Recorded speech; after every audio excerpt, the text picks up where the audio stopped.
ప్రభునందు ప్రియమైన సహోదరు ప్రజలండి ఈరోజు వాక్షణకి ప్రార్థిస్తున్నాం.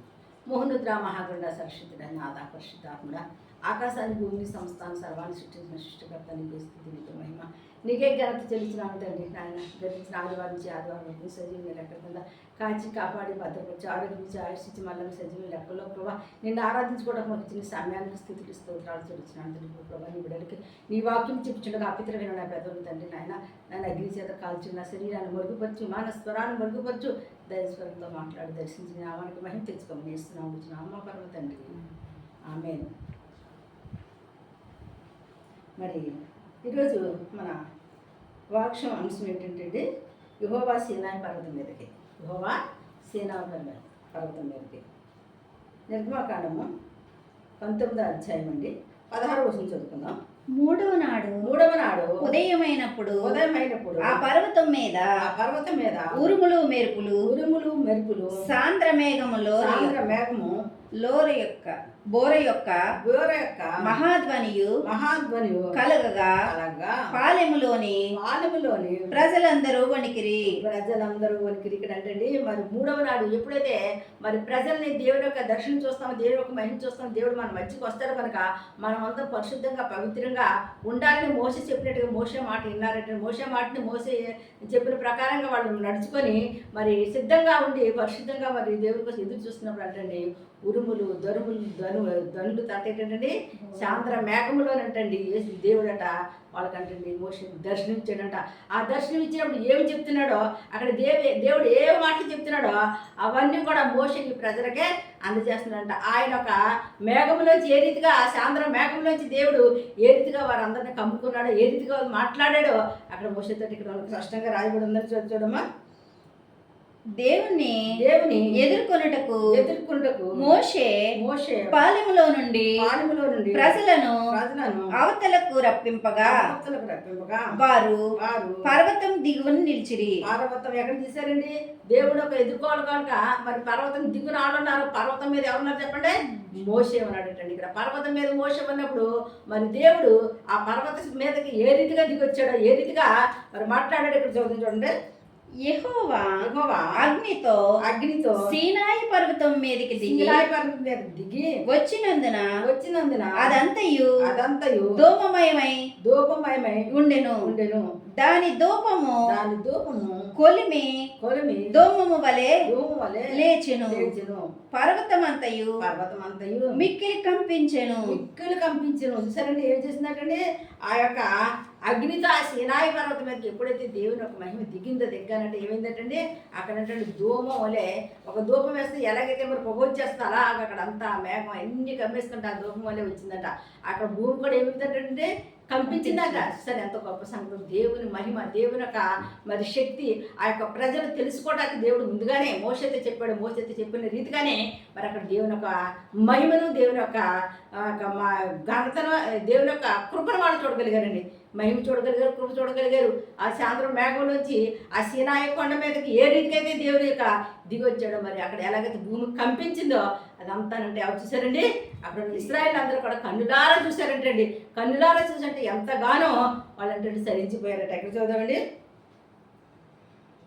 ఆ బోరధ్వని అంతకంతకు బిగ్గరగా మోగెను. మోషే మాట్లాడుచుండగా దేవుడి కంఠస్వరం చేత అతనికి ఉత్తరం ఇచ్చుచుండెను. తనకు ఉత్తరం ఇచ్చిన దేవుని నామానికి మహిమ కలుగుగాక. అక్కడ మోషే మాట్లాడుతున్నాడు దేవుని కంఠస్వరం ద్వారా మరి దేవుడు అంటే కొన్ని మాటలు ఎవరికి చెప్తున్నాడండి? మోషేకి చెప్పడం జరుగుతుందంటే ఆ యొక్క దేవుని యొక్క స్వరాన్ని ఎవరిని కలుగుతారు చెప్పండి?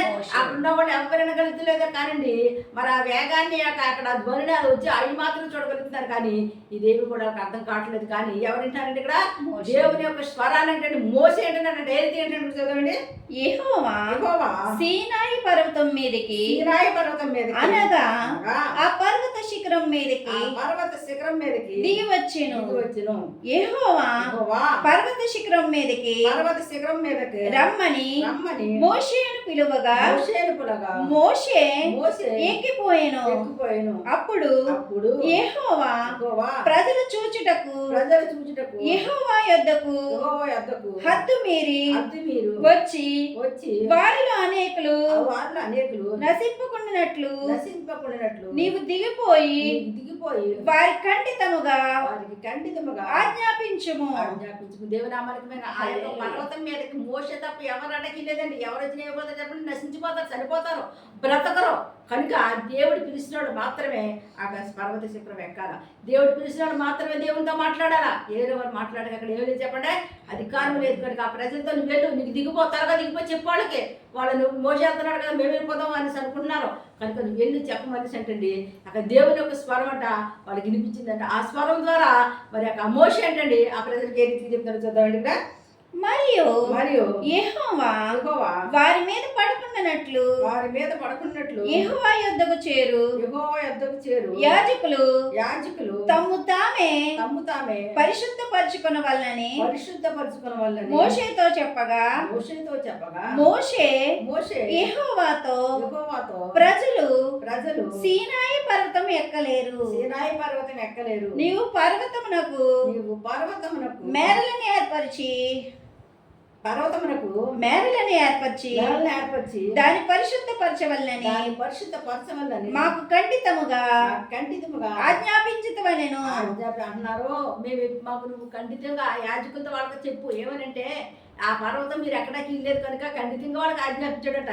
మీరు ఎట్టి పరిస్థితుల్లో కూడా ఆ దేవుని ఒక పర్వతం ఆ సీనాయి కూడా మీరు ఎక్కడికి ఇల్లేదు, యాజకులే కదా ఎవరు కూడా మరి అక్కడికి రావడానికి ఇల్లేదు. దేవుడు ఎవరిని పిలుస్తున్నాడో వాళ్ళకి మాత్రం హక్కుందండి. ఎవరినైతే దేవుడు సేవ నిమిత్తం పిలుస్తారో, ఎవరినైతే దేవుడు ఎన్నుకొని ఏర్పాటు చేసుకుంటారో వాళ్ళు సేవ చేసినప్పుడు ఏట్లు ఉండవు, ఏటంకాలు ఉండవు.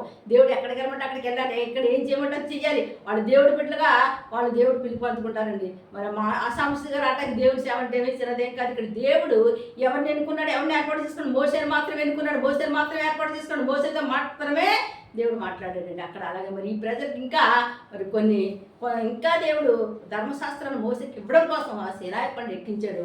అక్కడ ఎక్కించాడండి కొన్ని మాటలు ప్రజలకు చెప్పమంటాడండి. ఈలోగా ఈ యాజకులు ఇక్కడ ఉన్న వాళ్ళందరూ కూడా మరి గలిబిలి పడిపోతూ మరి ఇదైపోతున్నప్పుడు మరలా చెప్పాడు, కంటిన్యూగా చెప్పాడంటే ఎట్టి పరిస్థితుల్లో మీరు ఆ యొక్క కొండ ఎక్కడికి వెళ్ళేది, ఆ పర్వతం ఎక్కడికి వెళ్ళేది, ఆ పర్వతం మీరు తాకడానికి వెళ్ళేది. ఒకవేళ తాకినా చేసినా ఏమిచ్చినా మీరు ఏమైపోతారో నశించిపోతారు, చనిపోతారు. కనుక మీరు భయంకరమైన ఉగ్రత గురి కాకుండా దేవుని ఒక ఇదిలో ఉండాలంటే మీరు నేను చెప్పినట్టుగా వినాలనేసి ఖచ్చితంగా మోషే అక్కడ వాళ్ళందరూ కూడా అంటండి ఆయన చెప్పడం జరిగిందంటండి. ఇక్కడ చూద్దామండి.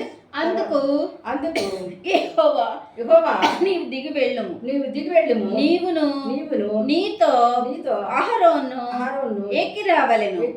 అయితే యెహోవా వారి మీద పడుకుంటున్నట్లు యాజకులను ప్రజలను ఆయన యొద్దకు వచ్చుటకు మేరకూడదు. ఆయన వారి మీద పడునేమో అని అతనితో చెప్పగా మోషే ప్రజల యొద్దకు వెళ్ళి ఆ మాట వారితో చెప్పెను. ఏమన్నాడంటే ఒకవేళ మరి వీళ్ళు ఈ మోషే వచ్చినప్పుడు వీళ్ళు ఎవరైతే మరి మీద పడిపోతారో వాళ్ళు ఎవరు పడకుండా ఉండాలంటే కొంచెం కొంచెం కానిస్తాము. ఆయన వచ్చే ప్లేస్ మాత్రం ఏం చేయాలి చెప్పండి, ఇచ్చేయాలంటే ఆ పేర మట్టికి ఇచ్చేస్తే ఆ స్థలం మట్టిగా దానుకుంటా ఆయన వస్తాడు. లేకపోతే మాత్రం మీకు కష్టం అని చెప్పినప్పుడు ఏంటండి ఆ రీతిగా మరలా చెప్పండి. ఎందుకంటే దేవుని యొక్క ఉగ్రత, దేవుడు అందరూ దేవుడు పని చేస్తే కుదురుతుందని కుదరదు. దేవుడు అనుకున్న వారు మాత్రమే, పిలుచుకున్న వారు మాత్రం పని చేయరు. కనుక ఇక్కడ మోషేని అహరోను తెమ్మంటున్నాడు, అహరోను కూడా తీసుకొని రమ్మని చెప్పాడు. కనుక మరలా మరి మోషే కొండ దిగి వచ్చి ప్రజలకి చెప్పినప్పటికి వీళ్ళు ఒక ఖాళీ స్థలం వేల మాత్రం ఉంచారండి. ఉంచినప్పుడు మరలా మోషే వచ్చాడండి అహరోను తీసుకొని ఎక్కడికి వెళ్ళాలండి, కొండ మరలా ఎక్కాలి. ఆ కొండ ఎక్కి కొండ అనగా ఏంటి చెప్పండి, ప్రార్థన. ఎవరైతే ప్రార్థనలో ఉంటారో, ఎవరైతే ప్రార్థన శక్తి కలిగి ఉంటారో, ఎవరైతే దేవుని కృపలో వర్ధలించి ఉంటారో, దేవుడి మాటకు లోబడి దేవుడు చెప్పినట్టు ఎవరైతే తింటారో వాళ్ళు దేవుడు నిత్యం ఆశీర్వదిస్తాడండి. ఈ ప్రార్థన అనుకుంటే ఎవరైతే చెప్పండి మోసే ఎక్కినప్పుడు ఈ ప్రార్థన మరి చేసినప్పుడు దేవుడు మోసేతో ముఖాముఖిగా ఆయన దేవుడు మాట్లాడాడండి. మన దేవుడు మాట్లాడే దేవుడు, ఆయన చూస్తున్న దేవుడు. ఆయన నీ బాధ తెలుసు, నీ కష్టం తెలుసు, నీ వ్యాధులు తెలుసు, నీ దుఃఖం తెలుసు, నీవు ఏ స్థితిలో ఉన్నావో ఆయనకి అన్నీ తెలుసు. నీకే ఏమీ తెలియదు. ఏం తెలియదంటే నీకు ప్రార్థన చేయడం తెలియదు, ఎలా ప్రార్థన చేయాలో తెలియదు, ఎలా దేవుడు బ్రతిమాలుకోవాలో తెలియదు, ఎలా మొరపెట్టాలో తెలియదు. నిజముగా మొరపెట్టే వారికి ఆయన సమీపంగా కనుక నువ్వు నిజంగా మొరపెట్టి నీ సమస్యలు, నీ కష్టాలు, నీ బాధలు, నీ వేదన, నీ దుఃఖము అన్ని తీసివేసే దేవుడుగా ఉన్నాడు. కనుక మరి ఆ దేవుని కృప నీకు కావాలంటే, ఆ దేవుని శక్తి నీకు కావాలంటే దేవుని ఎదురు మోకరిల్లి, మనుషులు ఎదురు మోకరిల్లితే అవమాన పాలైపోతావు. దేవుని ఎదురు మోకరిల్లితే నువ్వు వెచ్చింపబడతావు. నువ్వు ఒక గనురాగా, ఒక గనుడుగా నువ్వు తీర్చబడతావు కనుక మరి దేవుడు నీ స్థితిగతుల్ని మార్చేస్తాడు ఆయన. మరి అందుకు అంటున్నాడు, మరి నువ్వు నా మాట వింటాడ, నేను ఆజ్ఞాపించి నా మాటలు వింటే అంట నీ క్షేమమో నదివేలు ఉంటుంది, నీ నీతి సముద్రం తరగవలే ఉంటుందని మరి దేవుని వాటిని తెలుస్తుంది కనుక ఆ రీతిగా ఉండాలి, ఆ రీతిగా ఆశీర్వాదం పొందుకోవాలి, ఆ రీతిగా దీవుని పొందుకోవాలి, ఆ రీతిగా నువ్వు వర్దలాలంటే ఏం చేయాలంటే దేవుడి మాటకు లోబడాలి. దేవుడు చెప్పినట్టుగా ఈనాడు ఇక్కడ మోషే దేవుడి మాట విన్నాడు కనుక మరి దేవుడు అటండి మోషేతో మాట్లాడుతానంట. ఇక్కడ చూద్దామండి. తర్వాత దేవుడు ఈ ఆజ్ఞలన్నీ వివరించి చెప్పాను. నీ దేవుడైనా యెహోవాను నేనే. ఏమన్నాడండి ఇక్కడ?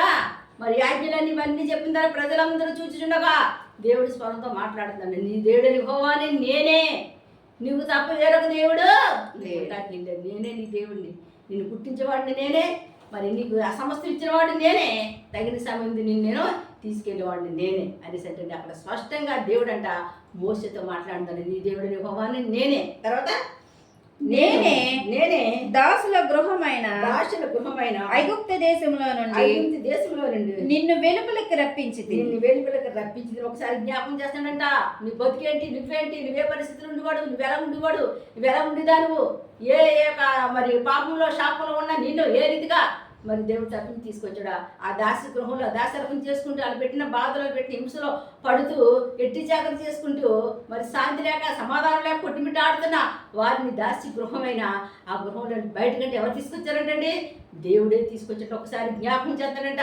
ఆ పాత స్థితిని, పాత గతిని, వాడు ఏ స్థితిని ఉండేవారు అదంతా అంటే ఎవరు జ్ఞాపకం చేస్తాను చెప్పండి? దేవుడే స్వయంగా మాట్లాడండి జ్ఞాపకం చేస్తాడు. అటువంటి నిన్ను నేను ఎక్కడ తీసుకొచ్చాను? దాసి గృహం ఐగుప్తు దేశంలో నిన్ను నేను తీసుకొచ్చాడు నేనే, నేను తప్ప వేరొక దేవుడు నీకు లేదు. చదవమ్మా. నేను తప్ప వేరొక దేవుడు నీకు ఉండకూడదు. పైన ఆకాశము నుండే గాని క్రింద భూమి అందే గాని భూమి కింద నీళ్ళందే గాని ఉండు దేని రూపమైనను విగ్రహమైనను నువ్వు చేసుకొనకూడదు. వాటికి సాగిలపడకూడదు. వాటిని పూజింపకూడదు. దేవుడు ఖచ్చితంగా చెప్పేశాడు. నిన్ను నేను విడిపించాను కనుక, నిన్ను నేను రక్షించాను కనుక, నువ్వు మరణపడక మీద ఉన్నప్పుడు నేను లేవనెత్తాను కనుక, నువ్వు కష్టాల్లో బాధల్లో కొట్టుమిట్ట ఆడిపోతున్నా ఇప్పుడు నేను బయటకు తీసుకొచ్చాను కనుక నేనే నీ దేవుడిని. నువ్వే నన్ను రక్షణ పొందుకున్నా. నీవు ఎట్టి పరిస్థితుల్లో కూడా దేనికి కూడా సాగిలి పడకూడదు. దేని ఏ విగ్రహం రూపంలో కానీ, పైన కానీ, ఆ కింద కానీ దేని రూపం కూడా నువ్వు చేతులెత్తి మొక్కకూడదు, దండం పెట్టకూడదు అనేసండి కడాకడితంగా మరి మోషే ద్వారా ఇశ్రాయేల్ కంటే ప్రజల కంటే ఈ ఒక వర్తమానం చెప్పమనేసి అంటే మోషే ద్వారా దేవుడు అంటండి మరి మాట్లాడుతున్నాడు అంటండి. స్పష్టంగా మాట్లాడుతున్నాడు, స్వయంగా మాట్లాడుతున్నాడు. ఆ ధర్మశాస్త్ర గ్రంథాన్ని మోసేకి ఇవ్వడం కోసం కొండ ఎక్కించి మాట్లాడిన మాటలు ఏమంటే ఇవేమంటండి, నేను వేరొక దేవుడు నీకు ఉండకూడదు. ఆకాశం కానీ భూమి కానీ దేని తోడని ఒట్టి పెట్టుకోవడానికి ఇల్లే, దేని తోడని ఇచ్చేటకెళ్ళే, దేని తోడని మనం దండం పెట్టడానికి ఇల్లేదు. ఎందుకంటే నువ్వు ఎవరు పెట్టావంటే ఆయన పెట్టావు. ఆయన నేను కొనుక్కున్నాడు. ఆయన రక్తం చేత కొన్నాడు, డబ్బించుకోలేదు. ఆయన ఇరువైన పవిత్రమైన అమూల్యమైన రక్తం చేత నువ్వు కొనబడిన బిడ్డవు కనుక నువ్వు ఎట్టి పరిస్థితులను కూడా మరి నువ్వు దాస్యవు కాదు, నువ్వు విడుదల పొందుకున్న బిడ్డవు. నువ్వు మరి విడుదల పొందుకొని దేవుని పరలోక రాజ్యంలో మరి వారసుడుగా ఉండటానికే దేవుడు నిన్ను ఈ లోకం నుంచి నేను విడిపించాడు కనుక ఆ విషయం తెలుసుకొని నువ్వు జాగ్రత్తగా ఉన్నప్పుడు దేవుడిని నేను ఖచ్చితంగా అన్ని విషయాల్లో కూడా దేవుడు మాట్లాడినప్పుడు అంటే ఆయన అన్ని విషయాల్లో కూడా వర్ధలింపు చేస్తాడు. తర్వాతమ్మ ఏలయనగా నీ దేవుడైన యెహోవానగు నేను రోషమున గల దేవుడును నన్ను ద్వేషించి వారి విషయములో 3-4 తరముల వరకు తండ్రుల దోషమును కుమారుల మీదకి రప్పించుచు నన్ను ప్రేమించి వారి నా ఆజ్ఞలు గైకొని వారిని 1000 తరముల వరకు కరుణించి వాడనై ఉన్నాను. శాపం అంటే 4 తరాలే, ఆశీర్వాదం ఎన్ని తరాలండి? 1000 తరాల వరకు వర్ణించి దేవుడు కొన్నాడు. 1000 తరాల వరకు నీకు నీ కుటుంబాన్ని తరతరాలు నీ బిడ్డలు కూడా నేను ఆయన ఏం చేత చెప్పండి ఆశీర్వదించి దేవుడు ఉన్నాను. జాగ్రత్త సుమా, నువ్వు భయపడక్కర్లేదు కానీ నువ్వు నా ఎందుకు భయభక్తులు కలిగి ఉండవనేసి అంటే ఈ ఆజ్ఞలన్నీ కూడా మోషే ద్వారా అంట మాట్లాడుతున్నాడంటే మోషేతో మాట్లాడుతుంటే మరి ఇవన్నీ కూడా ఎవరు వింటున్నారండి? ఎవరు చెప్పాలండి? ఇదంతా ఎవరికి ఇస్తారు? ఇశ్రాయేల్ అంటే మనమే. ఆనాడు ఇశ్రాయేలు తిన్నారు, ఈనాడు మనం విని దేవుడి మాటకు లోబడి దేవుడు చెప్పినట్టు ఎన్నప్పుడు అంటే అండి మన కుటుంబాలు వర్ధిల్లుతాయి, మన కుటుంబంలో శాంతి సమాధానం కలుగుతుంది, అన్ని సమస్యల నుంచి విడుదల పొందుకుంటాం. దేవుని ఎదుట మనం నీతిమంతులుగా ఉండాలంటే దేవుడు చెప్పినట్టుగా మనం వినాలండి. ప్రార్థన చేసుకుందామండి. మోహనతుడా, మహాగరుడా, సరస్వతుడా, నాదా, పరిశుద్ధాత్ముడా, ఆకాశాన్ని భూమిని సమస్తాన్ని సర్వాన్ని సృష్టించిన సృష్టికర్త నీకే స్తుతి, నీకే ఘనత, నీకే మహిమ చెల్లిస్తున్నాను తండ్రి. నాయన యేసయ్యా తండ్రి, నీ కృప గొప్ప, నీ ప్రేమ గొప్ప. సినాయి పర్వతం మీద తండ్రి మోషేకు నాయన నువ్వు ఇచ్చిన ధర్మశాస్త్రాన్ని ప్రభు నీ ప్రజలు చెప్పు, నేను తప్పి వేరొక దేవుడు ఉండకూడదని ప్రభు నాయన. ఆకాశం ఎందుకని భూమి మీద దేని తోడు ఒట్టి పెట్టుకోవద్దు అంటున్నావు తండ్రి నాయన. దేని కూడా సాగిపడద్దు అంటున్నావు, దేని కూడా మొక్కొద్దని చెప్తున్నావు తండ్రి. ఎందుకంటే ప్రభు నాయన మా పాపంలో, మా శాపంలో తండ్రి, మా భయంకరమైన రోగంలో, మా భయంకరమైన పరిస్థితులు మేము పడి ఉండగా నాయన నావని మనం పట్టించుకోలేప్పుడు ప్రభు నువ్వు మమ్మల్ని ఆదుకున్నావయ్యా, మమ్మల్ని ఆదరించేవయ్యా, మా కోసం రక్తాన్ని కార్చేవయ్యా, మా కోసం తండ్రి నాయన నువ్వు త్యాగాన్ని చేసేవయ్యా తండ్రి. అందుకే ప్రభు నువ్వు నమ్ముకున్న విడలు ప్రభు నాయన ఆ విషయం ఆయనలో తెలుసుకొని ప్రభు నీ తోటి తిరిగినప్పుడు ప్రభా నువ్వు నన్ను ఆశ్రదించి దేవుడుగా ఉన్నావు కనుక ప్రభు నీ విడల ఆశ్రదించమని అడుగుతున్నాను. రక్షణ బిడ్డకి రక్షణ తెచ్చేయండి అయ్యా, మారు మనసు బిడ్డకి మారు మనసు తెచ్చేయండి అయ్యా, పరిశుద్ధాత్మ బిడ్డకి పరిశుద్ధాత్మ తెచ్చేయండి. ఈ వాక్యం యూట్యూబ్ ద్వారా ఎంతమంది తిన్నారో వాళ్ళు మార్పు తీసుకుని కుటుంబాల్లో సంతోషం సమాధానం కలిగిన వేదన బాధ దుఃఖము కన్నీరు వేస్తున్నాము కొట్టివేయబడి కాక వర్షరవర వరికందరవర వరికంబరవర వరికందర దరశరవర రిషీకర వరష వేసి శక్తిగల నాములో నదుని ప్రతి ఆటకు వేస్తున్నాములో కొట్టి వేబడిని కాక తండ్రి విడుదల కలుగుని కాక వేసి రక్తులు సీకర శక్తులు పారిపోని కాక దుష్టశక్తులు వేస్తున్నాములో దూరపరచుకుని అంధకార శక్తులు వేస్తున్నాములో లైవ్ వేపోని కాక వేసి రక్తులు పరిచిన ప్రతి కుటుంబానికి విడుదల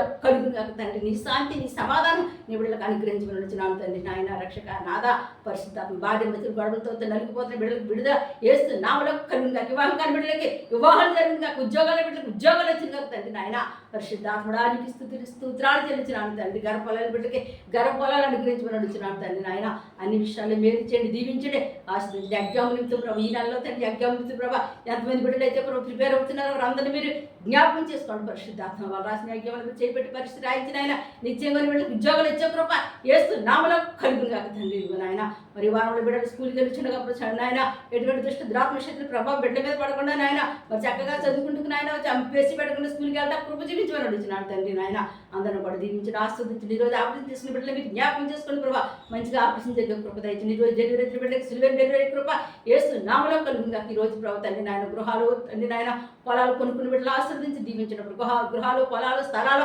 అమ్మాలనుకున్న బిడ్డలకు మంచి బేరాలు ఇచ్చే కృప దయచేసి వాళ్ళని విడిపించమని అడుగుతున్నాను తండ్రి. సహాయం చేయండి, దీవించండి, ఆశీర్వదించమని అడుగుతున్నాను. అన్ని విషయాలే మేలు చేయండి ప్రభు నాయన రక్షక నాదా కృపగల దేవ క్షర ఎవరికీ మాట ఎవరికి నీ కృప నీ కాపుదలిచ్చి ప్రతి బండి ముందు మీరుండి నడిపించి నీ నామానికి మహిమ తెచ్చుకోమని అడుగుతున్నాను. అందరిని దీవించండి, ఆశీర్వదించండి ప్రభు తండ్రి. నా బాధ తీరుతుందా, నా దుఃఖం వేదంతో కన్నీరు కాస్తుంది ప్రతి బిడ్డ కన్నీరుని నాట్యంగా మార్చమని అడుగుతున్నాను తండ్రి. నాయన అన్ని విషయాలు మీరు చేయండి. మా ప్రార్థన గోపురానికి ఎంతమంది ఫోన్ చేసి ప్రార్థన చేసుకున్నారో వాళ్ళకి వేస్తున్నామని విడుదల కలుగును కాక తండ్రి. నన్ను కోరిక ఉద్దేశంలో శబరమగును కాక పరిశుద్ధాత్ముడా మీరే కార్యం నెరవేర్చి మీ నామానికి మీరు మహిమ తెచ్చుకోమని ఇదిగో నాయన. మరి బుధవారం నాడు ప్రవర్తన అన్నమ్మ గారి యొక్క తండ్రి నాయన రక్షక నాద జ్ఞాపకార్త కూడికిన ప్రవర్తండి నాయన సక్రమంగా జరిగించినప్పుడు సహాయం చేయమని అడుగుతున్నాను తండ్రి. నాయన అన్ని విషయాల్లో మీరు చేసి వాతావరణం అనుకూలమైన కృపను కూడా దయచేయమని అడుగుతున్నాను తండ్రి. కృపానికి ఆదరణ చెప్పడం మనకి ఆదరణ కలగజేయమని వేస్తున్నాను అడుగుతున్నాను మా పరమ తండ్రి. God bless you.